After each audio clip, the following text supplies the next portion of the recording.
ಬಸವಣ್ಣನವರ ಕೊನೆಯ ದಿನಗಳು. ಬಸವಣ್ಣನವರ ಅಂತ್ಯ ಹೇಗಾಯಿತು? ಬಸವಣ್ಣನವರು ತಮ್ಮ ಕೊನೆಯ ದಿನಗಳನ್ನು ಎಲ್ಲಿ ಕಳೆದರು? ಬಸವಣ್ಣನವರು ತಮ್ಮ ಕೊನೆಯ ದಿನಗಳನ್ನು ಹೇಗೆ ಕಳೆದರು? ಈ ವಿಚಾರವಾಗಿ ಇಂದಿನ ವಿಡಿಯೋದಲ್ಲಿ ತಿಳಿದುಕೊಳ್ಳೋಣ. ಇದುವರೆಗೆ ಯಾರು ಸಬ್ಸ್ಕ್ರೈಬ್ ಮಾಡದೆ ವಿಡಿಯೋ ನೋಡ್ತಾ ಇದ್ದೀರಿ, ಕೂಡಲೇ ಸಬ್ಸ್ಕ್ರೈಬ್ ಬಟನ್ ಒತ್ತಿ, ಅಲ್ಲಿ ಬೆಲ್ ಗಂಟೆ ಕಾಣುತ್ತೆ, ಗಂಟೆಯನ್ನು ಒತ್ತಿ ನಮ್ಮ ಎಲ್ಲ ವಿಡಿಯೋಗಳು ನಿಮಗೆ ನೋಡಲಿಕ್ಕೆ ಸಿಗುತ್ತೆ. ಬಸವಣ್ಣನವರ ಕೊನೆಯ ದಿನಗಳು ಹೇಗಾಯಿತು? ಮೊದಲಿಗೆ ಅವರ ವಚನವನ್ನೇ ಮೊದಲು ಉದಾಹರಿಸ್ತೇನೆ. ಈ ವಿಷಯದಲ್ಲಿ ಪ್ರತಿಪಾದನೆ ಮಾಡಲಿಕ್ಕೆ ಬಸವಣ್ಣನವರ ಎರಡು ಮುಖ್ಯ ವಚನಗಳನ್ನು ಇಲ್ಲಿ ಬಳಸಿಕೊಂಡು ಈ ವಿಷಯವನ್ನು ನಿಮ್ಮ ಮುಂದೆ ಪ್ರತಿಪಾದನೆ ಮಾಡ್ತೇನೆ. ಭಕ್ತಿ ಎಂಬ ಪೃಥ್ವಿಯ ಮೇಲೆ ಗುರುವೆಂಬ ಬೀಜ ಅಂಕುರಿಸಿ, ವಿಚಾರವೆಂಬ ಹೂವಾಯಿತು, ಆಚಾರವೆಂಬ ಕಾಯ ಇತ್ತು. ಭಕ್ತಿ ಎಂಬ ಪೃಥ್ವಿಯ ಮೇಲೆ ವಿಚಾರವೆಂಬ ಹೂವಾಯಿತು, ಆಚಾರವೆಂಬ ಕಾಯ ಇತ್ತು. ಆಚಾರವೆಂಬ ಕಾಯ ಇತ್ತು, ನಿಷ್ಪತ್ತಿ ಎಂಬ ಹಣ್ಣಾಯಿತು. ನಿಷ್ಪತ್ತಿ ಎಂಬ ಹಣ್ಣು ತೊಟ್ಟು ಬಿಟ್ಟು ಕಳಚಿ ಬೀಳುವಲ್ಲೇ, ಕೂಡಲ ಸಂಗಮ ದೇವ ತನಗೆ ಬೇಕೆಂದು ಎತ್ತಿಕೊಂಡ. ಕೂಡಲ ಸಂಗಮ ದೇವ ತನಗೆ ಬೇಕೆಂದು ಎತ್ತಿಕೊಂಡ. ಭಕ್ತಿ ಎಂಬ ಪೃಥ್ವಿಯ ಮೇಲೆ ಗುರುವೆಂಬ ಬೀಜವಂಕುರಿಸಿ. ಈ ವಚನದಲ್ಲಿ ಇರುವ ವಿಚಾರಗಳು ಏನು? ಮೊದಲು ಆ ವಚನ ರಚನೆಯನ್ನು ಗಮನಿಸ್ತಾ ಹೋದರೆ ತುಂಬ ಸುಂದರವಾದ ಶಬ್ದಗಳಲ್ಲಿ ತುಂಬ ಸರಳವಾದ ವಿಚಾರಗಳನ್ನು ತುಂಬ ಸುಂದರವಾಗಿ ಸರಳವಾದ ಶಬ್ದಗಳಲ್ಲಿ ವಚನ ಹಂತ ಹಂತವಾಗಿ ಬೆಳೆಯುತ್ತಾ ಹೋಗ್ತದೆ. ತುಂಬ ಸರಳವಾದ ಶಬ್ದ ಮತ್ತು ವಚನ ರೂಪಕಾತ್ಮಕವಾಗಿ ಇದೆ. ಭೂಮಿಯಲ್ಲಿ ರೈತ ಬಿತ್ತನೆ ಮಾಡಿ ಬೆಳೆ ಬೆಳೀತಾನಲ್ಲ, ಫಸಲನ್ನು ಪಡೆದುಕೊಳ್ತಾನಲ್ಲ, ಅದಕ್ಕೆ ರೂಪಕವಾಗಿ ಈ ವಚನ ಇದೆ. ಈ ವಚನವನ್ನು ಬಸವಣ್ಣನವರು ರೂಪಕ್ಕೆ ಕೊಡಲಿಕ್ಕೆ ಕಾರಣ ಏನು?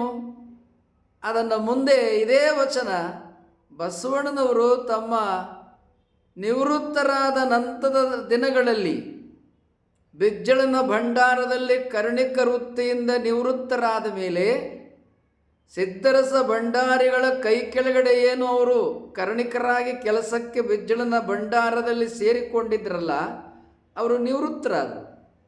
ನಿವೃತ್ತರಾದ ಮೇಲೆ ಕಲ್ಯಾಣದಲ್ಲೇ ಇದ್ದರು.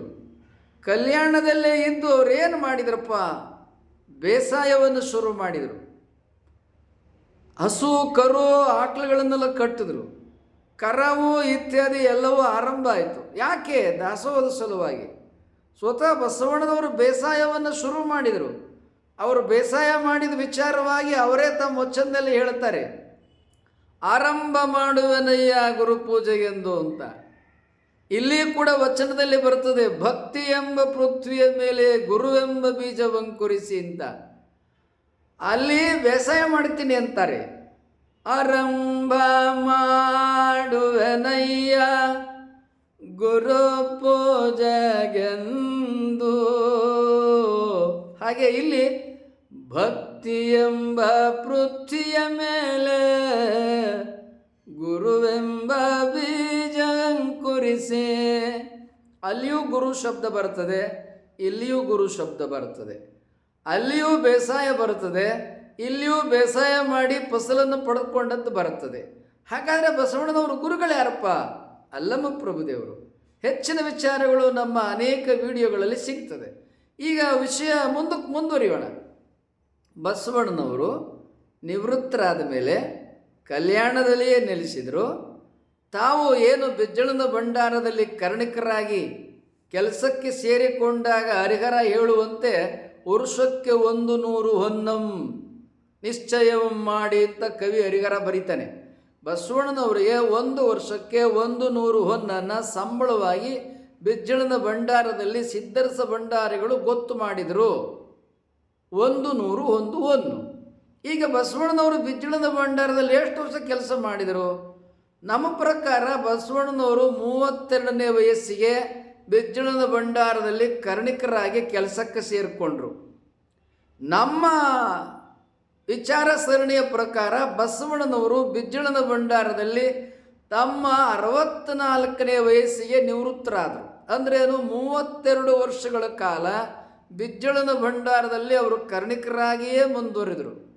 ಆ 32 ವರ್ಷಗಳ ಕಾಲ ಏನು ಕರ್ಣಿಕರಾಗಿ ಮುಂದುವರೆದ್ರಲ್ಲ, ಆ 32 ವರ್ಷಕ್ಕೆ ವರ್ಷಕ್ಕೊಂದು 100 ಹೊನ್ನು ಅಂದರೆ 32 ವರ್ಷಕ್ಕೆ ಎಷ್ಟಾಯಿತು? 32 × 100, ಹೌದಲ್ಲ? ಸೊ ಹೀಗಾಗಿ ಬಸವಣ್ಣನವರಿಗೆ ಅಷ್ಟೆಲ್ಲ ಅಪಾರವಾದ ಸಂಪತ್ತನ್ನು ಬಿಜ್ಜಳನ ಭಂಡಾರಿಗಳಾಗಿರ್ತಕ್ಕಂಥ ಸಿದ್ಧರಸ ಭಂಡಾರಿಗಳು ಬಡ್ಡಿ ಚಕ್ರಬಡ್ಡಿ ಸಮೇತ, ಈಗ ಹೆಂಗೆ ಬ್ಯಾಂಕಲ್ಲಿ ಠೇವಣಿ ಇಟ್ಟರೆ ಕೊಡ್ತಾರಲ್ಲ ಬಡ್ಡಿ ಚಕ್ರಬಡ್ಡಿ, ಹಾಗೆ ಸ್ವತಃ ಮಾವ ಸಿದ್ಧರಸ ಭಂಡಾರಿ ಆ ಹಣವನ್ನು ಭಂಡಾರದಲ್ಲಿ ಕಾದಿರಿಸ್ಕೊಂಡಿದ್ರು. ಯಾಕೆ?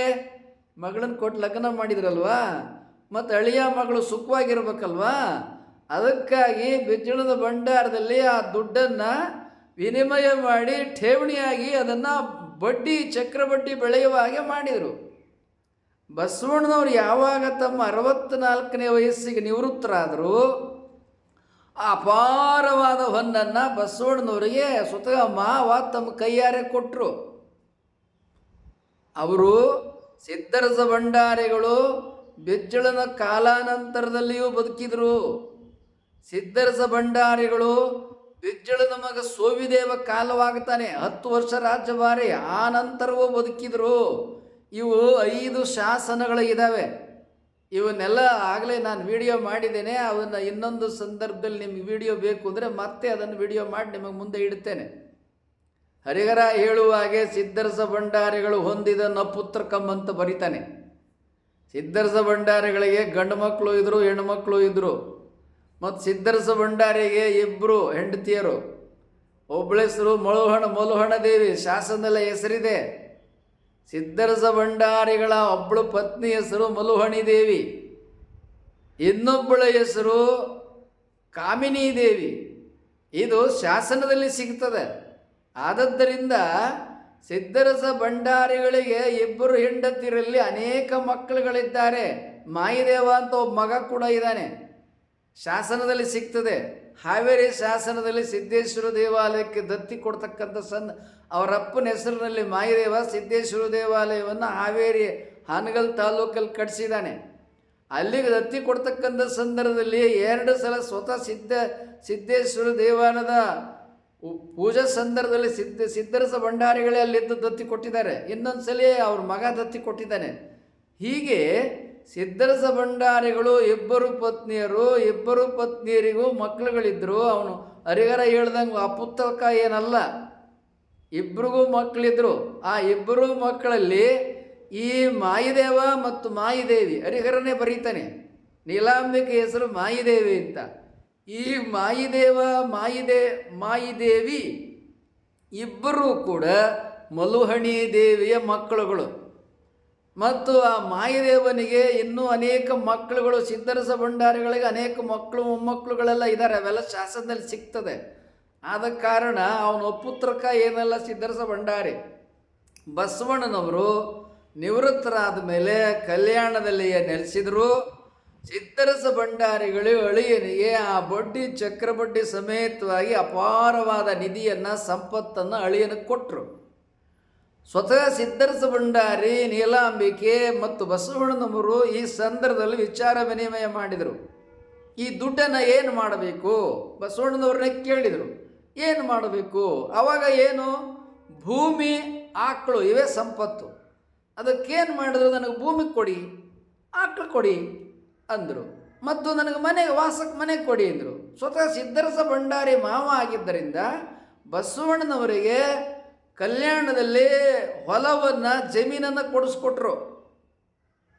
ಈಗಲೂ ನಾವು ಸಂದರ್ಭದಲ್ಲಿ ನೋಡಿದ್ದೇವೆ, ಒಂದು ಶಾಸನದಲ್ಲಿ ಬಸವಣ್ಣನವರ ಮಾನ್ಯ ಅಂತ. ಮಾನ್ಯ ಅಂದರೆ ಹೊಲ ಅವ್ರಿಗೆ ಕೊಟ್ಟದ್ದು. ಹೀಗಾಗಿ ಕಲ್ಯಾಣದಲ್ಲಿ ಬಸವಣ್ಣನವರಿಗೆ ಜಮೀನನ್ನು ಸ್ವತಃ ಸಿದ್ದರಸ ಭಂಡಾರಿಗಳು ಬಿಜ್ಜಳ ಚಕ್ರವರ್ತಿ ಒಪ್ಪಿಗೆಯನ್ನು ತೆಗೆದುಕೊಂಡು ಕಲ್ಯಾಣದಲ್ಲಿ ಜಮೀನನ್ನು ಕೊಡಿಸ್ಕೊಟ್ರು. ಬಸವಣ್ಣನವರ ಜಮೀನು ಕೇಳ್ತಾರಲ್ವಾ, ತಗೊಳಪ್ಪ ಬೇಸಾಯ ಮಾಡು, ಕೊಡಿಸ್ಕೊಟ್ರು. ನನ್ನ ಪ್ರಕಾರ ಬಸವಣ್ಣನವರಿಗೆ ಒಂದು 30ರಿಂದ 50 ಎಕರೆ ಜಮೀನನ್ನು ಸಿದ್ದರಸ ಭಂಡಾರಿ ಕೊಟ್ಟಿರ್ಬೋದು. ಅಷ್ಟು ಜಮೀನು ಕೊಟ್ಟ ಮೇಲೆ ಹಸುಗಳನ್ನು ಕೂಡ ಕೊಟ್ಟರು. ಮತ್ತು ಹಸುಗಳೆಲ್ಲ ಮೇಯ್ಬೇಕಲ್ಲ, ಹಸುಗಳು ಮೇವಿಗೆ ಜಮೀನು ಬೇಕಲ್ಲ. ಹಾಗೆ ದನನ ಸುಮ್ಮನೆ ಇರೋಕ್ಕೆ ಬರಲ್ಲ. ಕೆಲವು ಸಲ ಹುಲ್ಲುಗಾವಲಿಗಾಗಿ ಬೇಕು, ಕೆಲವು ಸಲ ಬೇಸಾಯಕ್ಕಾಗಿ ಬೇಕು. ಹಾಗೆ ಹುಲ್ಲುಗಾವಲಿಗಾಗಿ ಜಮೀನು, ಬೇಸಾಯಕ್ಕಾಗಿ ಜಮೀನು ಸಿದ್ದರಸ ಭಂಡಾರಿಗಳ ಬಸವಣ್ಣನವರು ಕೊಟ್ಟರು. ಅದೇ ರೀತಿಯಾಗಿ ಬೇಕಾದಷ್ಟು ಹಸುಗಳನ್ನು ಕೊಂಡುಕೊಂಡ್ರು ಬಸವಣ್ಣನವರು ತಮ್ಮ ದುಡ್ಡಿನಲ್ಲಿ. ನನ್ನ ಪ್ರಕಾರ ಬಸವಣ್ಣನವರು 101 ದನಕರುಗಳನ್ನು, ಆಕಳುಗಳನ್ನು ಕಟ್ಟಿರ್ಬೋದು ಅಂತ ನನಗೆ ಅನಿಸುತ್ತೆ. ಯಾಕೆ ಅಂತಂದರೆ ಬೇಸಾಯ ಮಾಡೋಕ್ಕೂ ಬೇಕು, ಸಗಣಿ ಗೊಬ್ಬರನೂ ಬೇಕು, ಜಮೀನು ಹೆಂಗೂ ಹುಲ್ಗಾವಲಿದೆ, ಆ ಕರಾವ್ಗೂ ಬೇಕು, ದಾಸೋಹಕ್ಕೂ ಬೇಕು, ಹಾಲು ಮೊಸರು ಬೆಣ್ಣೆ ತುಪ್ಪ ಮಜ್ಜಿಗೆ ಇವೆಲ್ಲ ಬೇಕು. ಮತ್ತು ಅವಾಗ ಆಕಳು ಸಂಪತ್ತು, ಮತ್ತು ದುಡ್ಡನ್ನು ಏನು ಮಾಡಬೇಕು?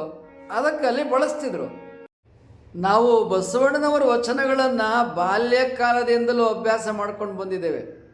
ನಿರಂತರವಾಗಿ ಸುಮಾರು 55 ವರ್ಷಗಳ ಕಾಲ ಅಭ್ಯಾಸ ಮಾಡ್ಕೊಂಡು ಬಂದಿದ್ದೇವೆ. ಮತ್ತು ಪ್ರತಿನಿತ್ಯ ಕಡಿಮೆ ಅಂದರೂ 50 ವಚನಗಳನ್ನು ಪ್ರತಿನಿತ್ಯ ಬಸವಣ್ಣನವ್ರ ವಚನಗಳನ್ನು ಅಭ್ಯಾಸ ಮಾಡ್ತೇವೆ. ಅದೇ ರೀತಿಯಾಗಿ ಅಕ್ಕಮಹಾದೇವರ 50 ವಚನಗಳ ಅಭ್ಯಾಸ ಮಾಡ್ತೇವೆ. ಅದೇ ರೀತಿ ಅಲ್ಲಮ ಪ್ರಭುದೇವರ 50 ವಚನ ಅಭ್ಯಾಸ ಮಾಡ್ತೇವೆ. ಅದೇ ರೀತಿಯಾಗಿ ದಾಸಿಮಯ್ಯನವರ ವಚನಗಳನ್ನು ಅಭ್ಯಾಸ ಮಾಡ್ತೇವೆ.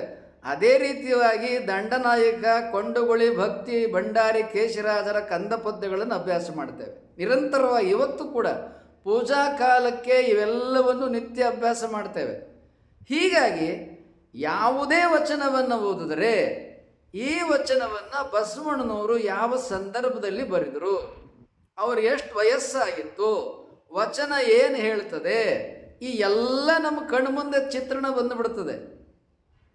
ಕಣ್ಮುಂದೆ ಸಂಪೂರ್ಣ ಸಮಗ್ರ ಚಿತ್ರಣ ಬಂದ್ಬಿಡ್ತದೆ. ಬಸವಣ್ಣನವರ ಜೀವನ ಹೇಗಿತ್ತು ಎಲ್ಲ ಸ್ವತಃ ಬಸವಣ್ಣವರು ಅವರ ಆತ್ಮಕಥೆಯನ್ನು ಅವ್ರ ವಚನಗಳಲ್ಲಿ ಬರ್ಕೊಂಡಾರ ಕಡ್ರಿ.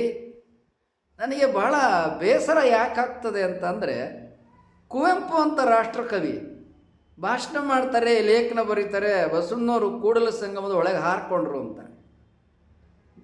ಭಗವಾನ್ ಅಂತ ಒಬ್ಬ ವಿಚಾರವಾದಿ ಚಿಂತಕ ಬಸವಣ್ಣನವರು ಆತ್ಮಹತ್ಯೆ ಮಾಡ್ಕೊಂಡ್ರು ಅಂತ ಬರೀತಾರೆ.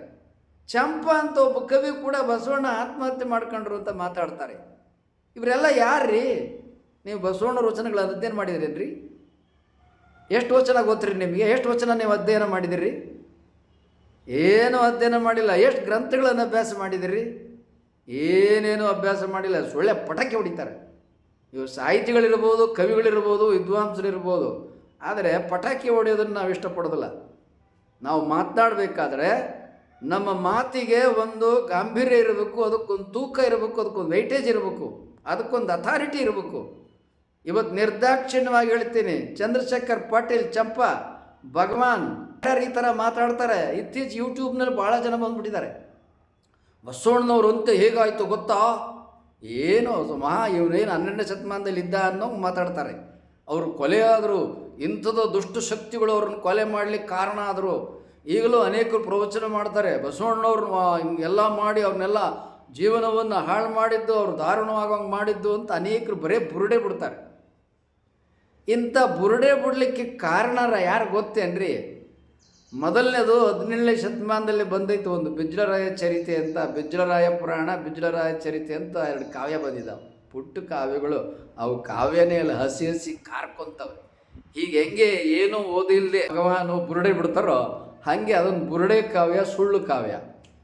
ಮತ್ತು ಭೀಮಕವಿ ಬಸವ ಪುರಾಣ, ಪಾಲ್ಕುರಿಕೆ ಸೋಮನಾಥ ಬಸವ ಪುರಾಣಮು ಮತ್ತು ಹರಿಹರ ಇವರೆಲ್ಲ ಏನು ಬರೆದಾರಲ್ಲ, ಇದು ಎಲ್ಲ 199 ಭಾಗ ಸುಳ್ಳು, ಕಪೋಲ ಕಲ್ಪಿತ ಕಥೆಗಳು ಎಲ್ಲ ಬರೇ ಸುಳ್ಳೆ, ಬರೇ ಬುರುಡೆ.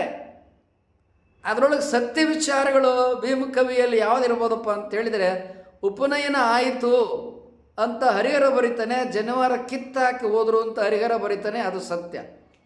ಮತ್ತು ಬಸವಣ್ಣವ್ರ ತಂದೆ ತಾಯಿಗಳು ಮಾದಿರಾಜ ಮಾದಲಾಂಬಿಕೆ ಅಂತಲೇ ಅದು ಸತ್ಯ. ಇಷ್ಟು ಬಿಟ್ಟರೆ ಹರಿಹರನ ಬಸವರಾಜ ದೇವರಗಳಲ್ಲಿ ಇನ್ನು ಉಳಿದಿರೋ ಎಲ್ಲ ಕಥೆಗಳು 100% ಸುಳ್ಳು. ಭೀಮಕವಿ ಬಸವಪುರಾಣದಲ್ಲಿ ಒಂದು ಚರ್ಚೆ ಬರ್ತದೆ. ಏನು ಬರ್ತದೆ? ಬಸವಣ್ಣನಿಗೆ ಉಪನಯನ ಮಾಡೋ ಕಾಲದಲ್ಲಿ ಬಸವಣ್ಣ ತಂದೆ ತಾಯಿ ಜೊತೆ ವಿಮರ್ಶೆ ವಿಚಾರ ನಡೀತು. ವಿಮರ್ಶೆ ವಿಚಾರ ನಡೀತು, ಅದನ್ನು ಒಪ್ಕೊಳ್ಳೋಣ. ಆದರೆ ಏನು ಬರೀತಾನೆ ಪಾಲ್ಕುರಿಕೆ ಸೋಮನಾಥ ಅಂದರೆ, 8 ವರ್ಷಕ್ಕೆ ನನಗೆ ಉಪನಯನ ಬೇಡ ಅಂತ ಬಿಟ್ಟೋದ ಅಂತ ಬರೀತಾನೆ. 8 ವರ್ಷದ ಹುಡುಗನಿಗೆ ಸಂಸ್ಕೃತಿ, ಧರ್ಮ, ಆಚಾರ, ವಿಚಾರ ಇವುಗಳ ವಿಚಾರವಾಗಿ ಪ್ರಶ್ನೆ ಮಾಡುವಷ್ಟು ಬುದ್ಧಿವಂತಿಕೆ ಬಂದಿರುತ್ತಾ? ಮತ್ತು ಆ ವಯಸ್ಸಿನಲ್ಲಿ ವಿಚಾರ ವಿಮರ್ಶೆ ಮಾಡಿ ನನಗೆ ಜನ್ಮರ ಬೇಡ ಅಂದರೆ ತಂದೆ ತಾಯಿಗಳು ಬಿಡ್ತಾರ? ನನಗೆ ಬೇಡ ಅಂಥೇಳಿ ಉಪನಯನವನ್ನು ಬಿಟ್ಟು ಸಹೋದರಿ ನಾಗಲಾಂಬಿಕೆಯನ್ನು ಕರ್ಕೊಂಡು ಕೂಡಲ ಸಂಗಮಕ್ಕೆ ಹೋದ ಅಂತ ಬರೀತಾನೆ ಶಾತು ಬುರುಡೆ. 8 ವರ್ಷದ ಮಗನಿಗೆ, ಹುಡುಗನಿಗೆ ಅಷ್ಟು ವಿಚಾರ ಸರಣಿ ಬೆಳೆದಿರೋದಲ್ಲ. ಅವನು ಮನೆ ಬಿಟ್ಟು ಹೋಗ್ತೀನಿ ಅಂದ್ರೆ ತಂದೆ ತಾಯಿಗಳು ಮಕ್ಕಳನ್ನ ಬಿಡ್ತಾರೆ, ಯಾಕೆ ತೋಳಲ್ಲಿ ಎತ್ಕೊಂಡ್ಬಂದ್ಬಿಡ್ತಾರೆ ಬಾರಮ್ಮ ಅಂಥೇಳಿ. ಮತ್ತು ಅಂಥವನ ಜೊತೆ ನಾಗಲಾಂಬಿಕೆ ಹೆಂಗೆ ಹೋಗ್ತಾಳೆ? ಸಾಧ್ಯನೇ ಇಲ್ಲ. ಇದು ಘಟನೆ ಬಸವಣ್ಣನವ್ರ ಜೀವನದಲ್ಲಿ ನಡೆದದ್ದು 18ನೇ ವಯಸ್ಸಿನಲ್ಲಿ. ಯಜ್ಞ ಯಾಗವನ್ನು ವಿರೋಧಿಸಿ ಊತವನ್ನು ಬಲಿ ಕೊಡುವ ಸಂದರ್ಭದಲ್ಲಿ ಊತ ಹಿಂಸೆ, ಇದನ್ನು ಬಲಿ ಕೊಡಬೇಡಿ ಅಂಥೇಳಿ ಯಾರು ರಾಜರ ಸಲುವಾಗಿ ಇಂಥ ಯಾಗವನ್ನು ಮಾಡ್ತಿದ್ರು ಅದನ್ನು ವಿರೋಧಿಸಿದರು.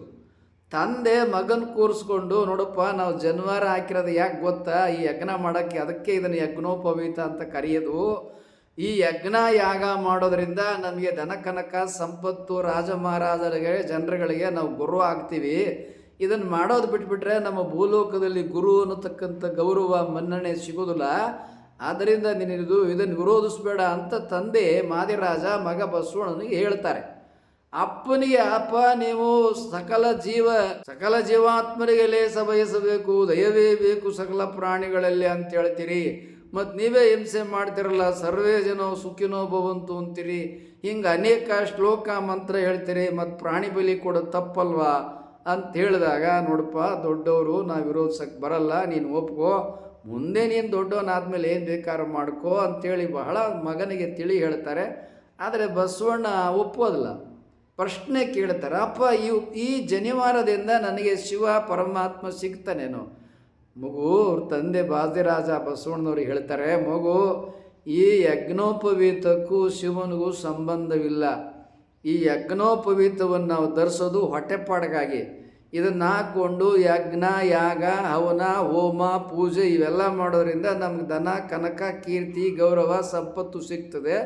ಅದಕ್ಕೆ ಯಜ್ಞೋಪವೀತ ಅಂತಾರೆ, ಅದಕ್ಕೆ ಜನಿವಾರ ಧರಿಸೋದು. ಶಿವ ಬೇಕು ಅಂದರೆ ಅದು ಆಧ್ಯಾತ್ಮ ವಿಚಾರ, ಭಕ್ತಿ ಬೇರೆ, ಯಜ್ಞ ಯಾಗಗಳು ಬೇರೆ. ಭಕ್ತಿಗೂ ಯಜ್ಞ ಯಾಗಕ್ಕೂ ಸಂಬಂಧ ಇಲ್ಲಪ್ಪ, ಅದನ್ನು ಇದಕ್ಕೂ ತಳುಕ ಹಾಕಬೇಡ ಅಂತ ಅಪ್ಪ ಮಾದಿರಾಜ ಮಗನಿಗೆ ಹೇಳ್ತಾರೆ. ಇದು ಗೊತ್ತಾಗ್ತಿದ್ದಂಗೆ ನನಗೆ ಹೊಟ್ಟೆ ತುಂಬಿಕೊಳ್ಳೋದು ಬೇಕಾಗಿಲ್ಲ, ನನಗೆ ಶಿವ ಪರಮಾತ್ಮ ಮೋಕ್ಷ ಮುಕ್ತಿ ಅನುಭವ ಆಧ್ಯಾತ್ಮ ಬೇಕಾಗಿದೆ ಅಂತ. ಹಾಗಾದ್ರೆ ಇದು ಅಗತ್ಯ ಇಲ್ಲ ಅಂತ ಬಸವಣ್ಣ ಕಿತ್ತಾಕ್ತಾನೆ. ಅದಕ್ಕಾಗಿ ಯಜ್ಞವನ್ನು ವಿರೋಧಿಸಿದ ಕಾರಣವಾಗಿ ಬ್ರಾಹ್ಮಣರು ಅಗ್ರಹಾರದಿಂದ ಬಹಿಷ್ಕಾರ ಹಾಕಿ ಅನ್ನ ನೀರು ಕೊಡ್ದಂಗೆ ಓಡಿಸ್ತಾರೆ. ಇದನ್ನು ಬಸವಣ್ಣರೇ ತಮ್ಮ ವಚನದಲ್ಲಿ ಹೇಳಿದ್ದಾರೆ. ಅಂದೇಕೆ ಬಾರರು ನೀರಿಂಗೆ ನೀಡಿಂಗೆ ಹೊರಗಾದಂದು, ಸಮಯಾಚಾರಕ್ಕೆ ಒಳಗಾದಂದು. ಧರ್ಮ ಕಾರಣವಾಗಿ ನನ್ನನ್ನು ಹೊರಗಿಟ್ರಿ, ಅನ್ನ ನೀರು ಕೊಡ್ದಂಗೆ ಬಾವಿಲಿ ನೀರು ಸೇದ್ದಂಗೆ ಊರಿನಲ್ಲಿ ವಾಸ ಮಾಡ್ದಂಗೆ ಬಹಿಷ್ಕಾರ ಹಾಕಿ ಓಡಿಸಿದ್ರಿ. ಸುತ ಬಸವಣ್ಣನ ವಚನದಲ್ಲಿ ಆತ್ಮಕತೆ ಇದೆ. ಆದ ಕಾರಣವಾಗಿ ನಾವು ಏನು ವಿಷಯವನ್ನು ಲಂಬಿಸದೆ ಬಸವಣ್ಣನವರು 18ನೇ ವಯಸ್ಸಿಗೆ ಬಾಗೇವಾಡಿಯಿಂದ ಕೂಡಲ ಸಂಗಮಕ್ಕೆ ಬಂದರು. ಇಂಥ ಬಹಿಷ್ಕೃತನಾದಂಥ ಸಹೋದರನ ಜೊತೆ ನಾಗಲಾಂಬಿಕೆ ಬರ್ತಕ್ಕಂಥ ಸಂದರ್ಭ ಇಲ್ಲ. 18 ವರ್ಷದ ಹುಡುಗನಿಗೆ ಬಹಿಷ್ಕಾರ ಹಾಕಿದಾಗ ಅವನ ಸಹೋದರಿಯಾಗಿರ್ತಕ್ಕಂಥ ನಾಗಲಾಂಬಿಕೆಗೆ ಲಗ್ನ ಮಾಡಿ ಗಂಡನ ಮನೆಗೆ ಕಳಿಸಿದ್ದಾರೆ. ಆ ಗಂಡನ ಮನೆ ಬಹುಶಃ ಇಂಗಳೇಶ್ವರ ಇದ್ದಿರ್ಬೋದು, ಕೂಡಲ ಸಂಗಮ ಅಲ್ಲ. ನಾಗಲಾಂಬಿಕೆ ಕೂಡಲ ಸಂಗಮಕ್ಕೆ ಬರಲಿಲ್ಲ, ಇಂಗಳೇಶ್ವರಕ್ಕೆ ತಾಯಿಯ ತವರು ಮನೆಗೆ ಕೊಟ್ಟು ಲಗ್ನ ಮಾಡಿದ್ದಾರೆ. ನಾಗಲಾಂಬಿಕೆ ಇಂಗಳೇಶ್ವರಕ್ಕೆ ಲಗ್ನ ಮಾಡ್ಕೊಂಡು ಹೋಗಿದ್ದಾಳೆ. ಅಲ್ಲಿ ಇಲ್ಲ. ಬಹಿಷ್ಕಾರ ಹಾಕಿ ಹೋದ್ಮೇಲೆ ನನ್ನ ತಮ್ಮನಿಗೆ ಬಹಿಷ್ಕಾರ ಹಾಕಿದ್ರ ಅಂತೇಳಿ ಸಹೋದರಿ ಕಣ್ಣೀರು ಹಾಕಿದ್ದಾಳೆ. ತಾಯಿ ಅಜ್ಜಿ ಮನೇಲಿ ಎಲ್ಲರೂ ಕಣ್ಣೀರು ಹಾಕಿದ್ದಾರೆ. ಮಗನ ಕಳ್ಕೊಳ್ಳೋಕೆ ಯಾರು ಇಷ್ಟ ಇರುತ್ತೆ. ಹೀಗಾಗಿ ಬಸವಣ್ಣನವ್ರ ಜೀವನ ವಿಚಾರ ಏನಿದೆಯಲ್ಲ ನೋಡಿ, ವಿಚಾರದ ಬರ್ತದೆ. ಭಕ್ತಿ ಎಂಬ ಪೃಥ್ವಿಯ ಮೇಲೆ, ಭಕ್ತಿ ಎಂಬ ಪೃಥ್ವಿಯ ಮೇಲೆ ಗುರುವೆಂಬ ಬೀಜ ಅಂಕುರಿಸಿ. ಗುರು ಅಂದ್ರೇನು? ವಿಚಾರ. ಗುರು ಅಂದ್ರೇನು? ಅರಿವು. ಈ ಕಾರಣವಾಗಿ ಬಸವಣ್ಣನವರು ಅರಿವು ಕಾರಣವಾಗಿ ಬಾಗೇವಾಡಿಯಿಂದ ಅವರು ಬಹಿಷ್ಕೃತರಾಗಿ ಹೊರಗೆ ಬಂದರು. ಬಹಿಷ್ಕೃತನಾದವನ ಜೊತೆ ಸಹೋದರಿ ನಾಗಲಾಂಬಿಕೆ ಬರ್ತಕ್ಕಂಥ ಸಂದರ್ಭ ಇಲ್ಲ. ಆಕೆ ಲಗ್ನ ಮಾಡಿಕೊಂಡು ಗಂಡನ ಮನೆಗೆ ಹೋಗಿದ್ದಾರೆ. ಅಷ್ಟೊತ್ತಿಗಾಗಲೇ ಮಗಳಿಗೆ ಲಗ್ನ ಮಾಡಿದ್ದಾರೆ. ಈಗಲೂ ವಯಸ್ಸಿಗೆ ಬಂದು ಹುಡುಗಿಗೆ ಲಗ್ನ ಮಾಡಲ್ವ, ಹಂಗೆ ಅವಾಗಲೂ ಕೂಡ ಅವರು ಲಗ್ನ ಮಾಡಿದ್ದಾರೆ. ಈಗ ವಚನಕ್ಕೆ ನೇರವಾಗಿ ಬರೋಣ. ಬಸವಣ್ಣನವರು ಈ ವಚನದಲ್ಲಿ ಏನು ಹೇಳ್ತಾರೆ? ಭಕ್ತಿ ಎಂಬ ಪೃಥ್ವಿಯ ಮೇಲೆ ಗುರುವೆಂಬ ಬೀಜವಂಕುರಿಸಿ. ಗುರು ಅಂದ್ರೇನು? ವಿಚಾರ. ಗುರು ಅಂದ್ರೇನು? ಅರಿವು. ಗುರು ಅಂದ್ರೇನು? ಜ್ಞಾನ. ಈ ಜ್ಞಾನ ಬಸವಣ್ಣನವರ ಅಂತರಂಗದಲ್ಲಿ ಉದಯವಾದಂಥ ಸಂದರ್ಭದಲ್ಲಿ, ಗುರುವಿನಿಂದ ಆ ಜ್ಞಾನವನ್ನು ಪಡೆದುಕೊಂಡಂಥ ಸಂದರ್ಭದಲ್ಲಿ, ಈ ಜ್ಞಾನವನ್ನು ಬಸವಣ್ಣನವರು ಕೊಟ್ಟಂಥವ್ರು ಯಾರಪ್ಪ ಎಂಬುದಾಗಿ ಹೇಳಿದರೆ, ನನ್ನ ಪ್ರಕಾರ 3 ಜನ. ಒಬ್ಬರು ಶಿವಾನುಭಾವಿ ದಾಸಿಮಯ್ಯನವರು, ಮತ್ತೊಬ್ಬರು ದಂಡನಾಯಕ ಭಕ್ತಿ ಭಂಡಾರಿ ಕೊಂಡಗುಳಿ ಕೇಶಿರಾಜರು, ಮತ್ತೊಬ್ಬರು ಅಲ್ಲಮ ಪ್ರಭುದೇವರು. ಹೀಗೆ ಇಂತಹ ಮೂವರಿಂದ, ಪ್ರಧಾನವಾಗಿ ಈ ಮೂವರಿಂದ ಇನ್ನೂ ಅನೇಕ ಗುರುಗಳು ಜ್ಞಾನವನ್ನು ಕೊಟ್ಟಂಥವರು. ಅವರೇನು ಕೂಡಲ ಸಂಗಮಕ್ಕೆ ಬಂದಿದ್ದಾಗ ನಾಥ ಪರಂಪರೆಯ ಗುರುಗಳು ಏನಲ್ಲಿ ಆಶ್ರಯ ಕೊಟ್ಟಿದ್ರಲ್ಲ, ಅಂಥ ನಾಥ ಪರಂಪರೆಯ ಅನೇಕ ಗುರುಗಳು ಅಲ್ಲಿ ಕೂಡ ಇದ್ದರು. ಅವರಿಂದನೂ ಕೂಡ ಬಸವಣ್ಣವರು ಅವರು ಕೂಡ ಗುರುಗಳು.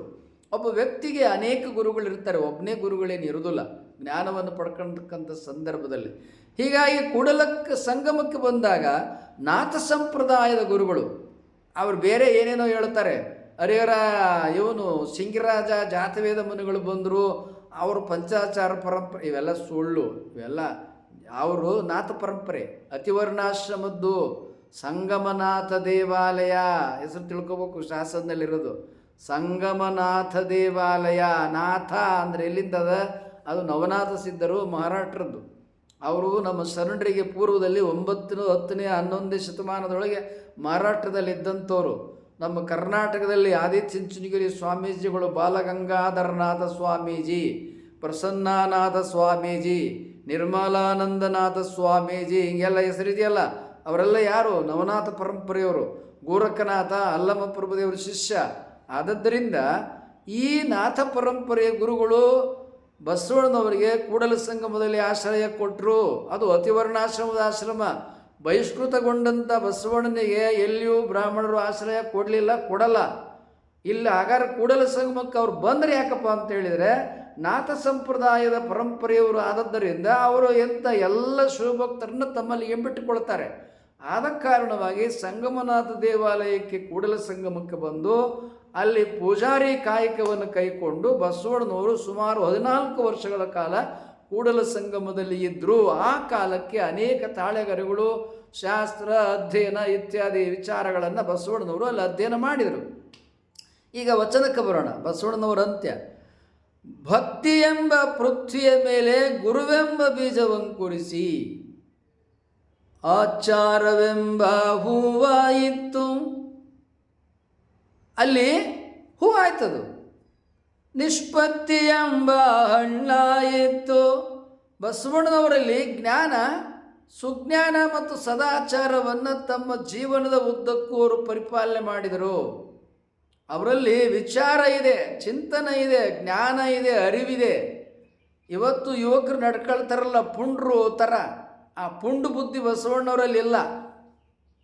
ಬಸವಣ್ಣನವರಲ್ಲಿರೋದು ಸುಜ್ಞಾನ, ಅದು ಬೆಳಕದು, ಅದು ವಿಚಾರ, ಅದು ಚಿಂತನೆ, ಅದು ತತ್ವಚಿಂತನೆ, ಅದು ಜ್ಞಾನ, ಅದು ಅವಲೋಕನ, ಸಮಗ್ರ ವಿದ್ವತ್ತು ಅದು. ಹೀಗಾಗಿ ಅದು ಏನೋ ಸುಮ್ಮನೆ ವಯಸ್ಸಿಗೆ ಬಂದಂಥ ಹುಡುಗರು ದುಂಡಾವರ್ತಿತನ ಮಾಡ್ತಾರಲ್ಲ, ಆ ದುಂಡಾವರ್ತಿತನ ಬಸವಣ್ಣನವರು ಇರಲಿಲ್ಲ. ಯಾಕೆ? ಅವರು ಜ್ಞಾನಿಗಳು. ಸ್ವತಃ ತಂದೆ ಮಾದಿರಾಜನಿಂದ ಜ್ಞಾನವನ್ನು, ವಿಚಾರ ಸರಣಿಯನ್ನು ಅವರು ಪಡ್ಕೊಂಡಿದ್ದಾರೆ.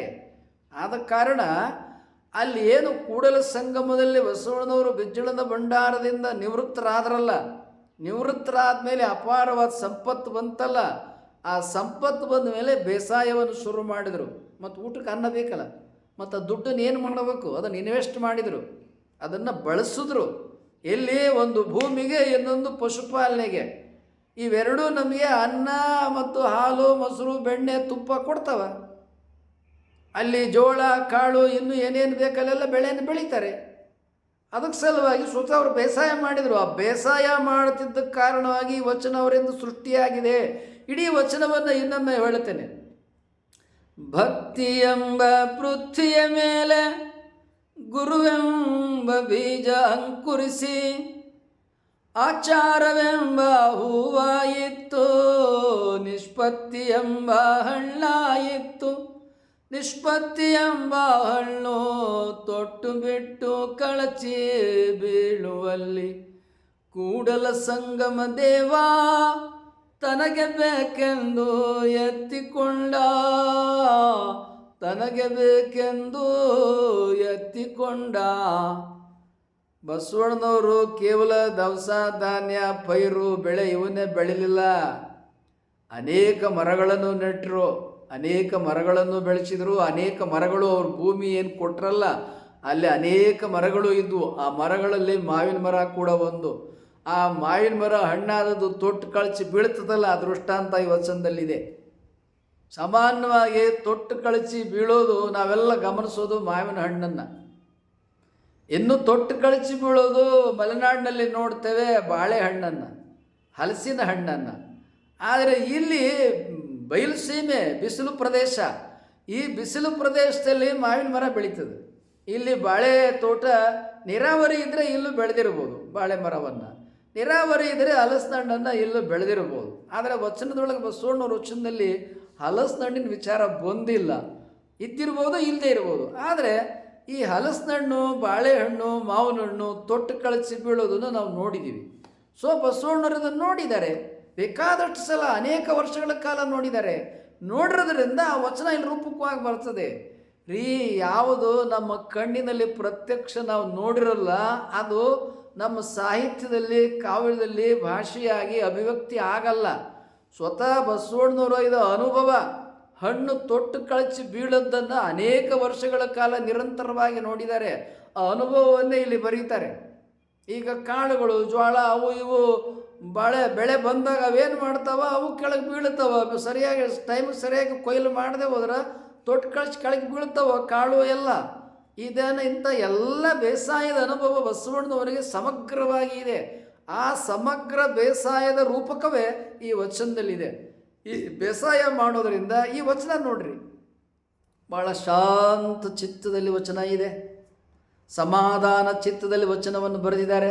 ಒಂದು ಶಾಂತತೆ ಇದು ವಚನದಲ್ಲಿದೆ ಅಂತ ಅನ್ನಿಸ್ತದೆ ಇಲ್ಲ. ಮತ್ತು ವಚನದೊಳಗೆ ಸರಳ, ಸುಂದರ, ಶ್ರೇಷ್ಠವಾದ ಶಬ್ದಗಳಿದೆ ಅಂತ ಅನ್ನಿಸ್ತದೆ ಇಲ್ಲ. ಮತ್ತು ಆ ವಚನ ಹಂತ ಹಂತವಾಗಿ ಒಂದು ಗಿಡ ಬೆಳೆಯೋದು, ಬೆಳೆದ ಮೇಲೆ ಅದು ಫಸಲು ಕೊಡೋದು, ಹೂ ಬಿಡೋದು, ಕಾಯಾಗೋದು, ಹಣ್ಣಾಗೋದು, ತೊಟ್ಟು ಬಿಟ್ಟು ಕಳಚಿ ಬೀಳೋದು, ಇದೆಲ್ಲ ಹಂತ ಹಂತವಾಗಿ ಅವ್ರು ನೋಡಿದಾರ ಇಲ್ಲ. ನೋಡಿರೋದನ್ನೇ ಇಲ್ಲಿ ವಚನದಲ್ಲಿ ಅವ್ರು ಬರೆದಿರೋದು. ಇದನ್ನು ನೋಡದೆ ಹೋದರೆ ಈ ವಚನ, ಇಂಥ ವಚನವನ್ನು ಯಾರಿಗೂ ಬರಲಿಕ್ಕೆ ಬರೋದಿಲ್ಲ.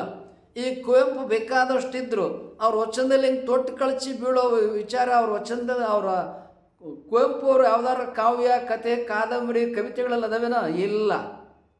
ಯಾಕೆ ಅಂದರೆ ಅವರು ಬೇಸಾಯ ಮಾಡೋ ವಯಸ್ಸಿಗೆ ಮೈಸೂರಿಗೆ ಬಂದುಬಿಟ್ರು. ನಂತರ ಅವರು ಮೈಸೂರಿಂದ ತಮ್ಮ ಕುಪ್ಪಳ್ಳಿಗೆ ಏನಾರ ಪ್ರವಾಸಕ್ಕೆ ಹೋಗ್ತಿದ್ರೆ ಹೊರತು ಅಲ್ಲಿ ಬೇಸಾಯ ಮಾಡೋಕ್ಕೆ ಹೋಗ್ತಿರಲಿಲ್ಲ. ಮತ್ತು ಅಲ್ಲೆಲ್ಲ ಕಾಡು, ಅಲ್ಲೆಲ್ಲ ಬೇಸಾಯ ಮಾಡೋಕ್ಕಿಂತ ಹೆಚ್ಚಾಗಿ ಬೇಟೆ, ಕೋವಿ, ಮದ್ದು, ಗುಂಡು ಇಂಥದ್ದೇ ಜಾಸ್ತಿ. ಅಲ್ಲಿ ಶಿಕಾರಿ ಇವೇ ಅವ್ರ ಕೃತಿಗಳಲ್ಲಿ ಬರ್ತದೆ. ಬೇಸಾಯದ ಚಿತ್ರಣ ಬಂದರೂ ಕೂಡ ಈ ತೊಟ್ಟು ಕಳಚಿ ಬೀಳೋ ಚಿತ್ರಣ ಕುವೆಂಪು ಅವರು ಅಷ್ಟೆಲ್ಲ ಇದ್ದರೂ ಅವ್ರ ವಚನದಲ್ಲಿ ಇಲ್ಲ. ವಚನ ಅನ್ನೋದಕ್ಕೆ ಅವರು ವಚನನೂ ಬರೆದವ್ರೆ. ಹಾಗೆ ಅವರ ಕವಿತೆಗಳಲ್ಲಿ ಇಲ್ಲ, ಬಸವಣ್ಣನವರಲ್ಲಿದೆ. ಯಾಕಿದೆ? ಅದು ಅವ್ರ ಅನುಭವ. ಈಗ ನಮ್ಮ ಚಂಪ ಅವರು ಕವಿತೆ ಬರೆದಿರು, ಅವರಲ್ಲಿ ತೊಟ್ಟು ಕಳಚಿ ಬೀಳೋ ಉಪಮೆ ರೂಪಕ್ಕೆ ಐತೆನ? ಇಲ್ಲ. ಯಾಕೆ? ಅವರು ಬೇಸಾಯ ಮಾಡಿಲ್ಲ. ಈಗ ಭಗವಾನ್ ಅವ್ರು ರೈತನ ಮಗ ಆದರೂ ಕೂಡ ಅವ್ರು ಬೇಸಾಯ ಮಾಡಿಲ್ಲ. ಅವ್ರು ಬರೆದಿರೋ ಗದ್ಯಗಳಲ್ಲಿ ವಿಚಾರದಲ್ಲಿ ಚಿಂತನೆಯಲ್ಲಿ ಈ ರೂಪಗಳದವನು ಇಲ್ಲ. ಯಾಕೆ? ಸ್ವತಃ ಬೇಸಾಯ ಮಾಡಿಲ್ಲ. ಬೇಸಾಯ ಮಾಡಿದವ್ರಿಗೆ ಮಾತ್ರ ಈ ಅನುಭವ ಇದೆ. ನಾವು ಬೇಸಾಯ ಮಾಡಿದ್ದೀವಿ, ನಾವು ಗದ್ದೆ ಊತ್ತಿದ್ದೀವಿ, ಹೊಲ ಊತ್ತಿದ್ದೀವಿ, ಭತ್ತ ಬಡ್ದಿದ್ದೀವಿ, ಭತ್ತ ಕೊಯ್ದಿದ್ದೀವಿ, ಎಲ್ಲ ಸಮಗ್ರವಾಗಿ ಬೇಸಾಯದ ಎಲ್ಲ ಬಿತ್ತನೆಯಿಂದ ಹಿಡಿದು ಕಟಾವು ಕೊಯ್ಲುವರೆಗೆ ರಾಗಿ, ಭತ್ತ, ಬಾಳೆ, ತೆಂಗು ಇಂಥ ಎಲ್ಲ ಬೇಸಾಯ, ಹೂವಿಂದು ಎಲ್ಲ ಬೇಸಾಯವನ್ನು ನಾವು ಮಾಡಿದ್ದೇವೆ. ಆದ್ದರಿಂದ ನಮಗೆ ಅನುಭವ ಅದ. ಬಸವಣ್ಣನವರು ಕೂಡ ಕೃಷಿಕರಾಗಿದ್ದರು. ಆರಂಭ ಮಾಡುವೆನಯ್ಯ ಗುರು ಪೂಜೆಗೆಂದು. ಯಾವಾಗ ಅವ್ರು ಬೇಸಾಯ ಶುರು ಮಾಡಿದ್ರು? ನಮ್ಮ 64ನೇ ವಯಸ್ಸಿಗೆ. ಅದಕ್ಕೆ ಅವ್ರ ವಚನ ಬಂದದ. ಅವ್ರು ಹೇಳ್ತಾರ, ನಾ ಗುರು ಪೂಜೆಗಾಗಿ ಬೇಸಾಯ ಮಾಡ್ತೇನೆ ಅಂತೇಳಿ. ಯಾರ ಗುರು? ಅಲ್ಲಮ ಪ್ರಭುದೇವರು. ನಾನು ಗುರು ಪೂಜೆ ಸಲುವಾಗಿ ಬೇಸಾಯ ಮಾಡ್ತೀನಿ ಅಂತಾರ. ಯಾಕೆ? ಗುರು ನನಗೆ ಅನುಭವ ಮಾರ್ಗವನ್ನು, ಪರಮಾತ್ಮನ ಕೂಡಲ ಸಂಗಮ ದೇವರನ್ನು ತಿಳಿಸ್ಕೊಡೋದನ್ನು ಕಲಿಸ್ಕೊಡ್ತಾರೆ. ಆದ ಕಾರಣ ಇಡೀ ವಚನವನ್ನು ನಾವು ಗಮನಿಸಿದರೆ ತುಂಬ ಶಾಂತ ಮನಸ್ಸಿದೆ, ಸಮಾಧಾನ ಚಿತ್ತ ಇದೆ. ತಮ್ಮ ಜೀವನದೊಳಗೆ ಸಂತೃಪ್ತಿಯಿಂದ, ಸಂತೋಷದಿಂದ, ಕಾಯಕದೊಳಗೆ, ಸಂಸಾರದಲ್ಲಿ ತೊಡಗಿಕೊಂಡಂಥ ಜೀವನ ಇದೆ. ತಮ್ಮ ಇಬ್ಬರು ಪತ್ನಿಯರಾದ ನೀಲಾಂಬಿಕೆ, ಗಂಗಾಂಬಿಕೆಯರೊಂದಿಗೆ ಬಸವಣ್ಣನವರು ಇಂಥ ಪಶುಪಾಲನೆ, ಬೇಸಾಯ, ಶಿವಾನುಭಾವ, ದಾಸೋಹ ಇವೆಲ್ಲದರಲ್ಲಿ ತೊಡ್ಕೊಂಡ್ರು. ಬಸವಣ್ಣವ್ರು ಯಾಕಪ್ಪ ದಾಸೋಹ ಶುರು ಮಾಡಿದ್ರು ಅಂದರೆ, ಬೇಕಾದಂಗೆ ಬೆಳೀತಿದ್ರು ಫಸಲ. ಬೇಕಾದಾಗ ಮನೇಲಿ ಹಾಲು, ಮೊಸರು, ಮಜ್ಜಿಗೆ, ಬೆಣ್ಣೆ, ತುಪ್ಪ ಬೇಕಾದಂಗೆ ಅವರಲ್ಲೇ ಬರ್ತಿತ್ತು. ಅದಕ್ಕಾಗಿ ಅವರು ಶಿವಾನುಭಾವ, ದಾಸೋಹ ಎಲ್ಲ ಅವರ ಮನೆಯಲ್ಲಿ ನಡೀತು. ಅಂಥ ಸಮಾಧಾನವಾದ ಚಿತ್ರಣ, ಅಂಥ ಅನುಭಾವದ ದಾಸೋಹದ ಚಿತ್ರಣ ಬಸವಣ್ಣನವರ ವಚನಗಳಲ್ಲಿ ಇದೆ. ಇದುವರೆಗೆ ಯಾರು ಸಬ್ಸ್ಕ್ರೈಬ್ ಮಾಡಿಲ್ಲ, ಸಬ್ಸ್ಕ್ರೈಬ್ ಬಟನ್ ಒತ್ತಿ.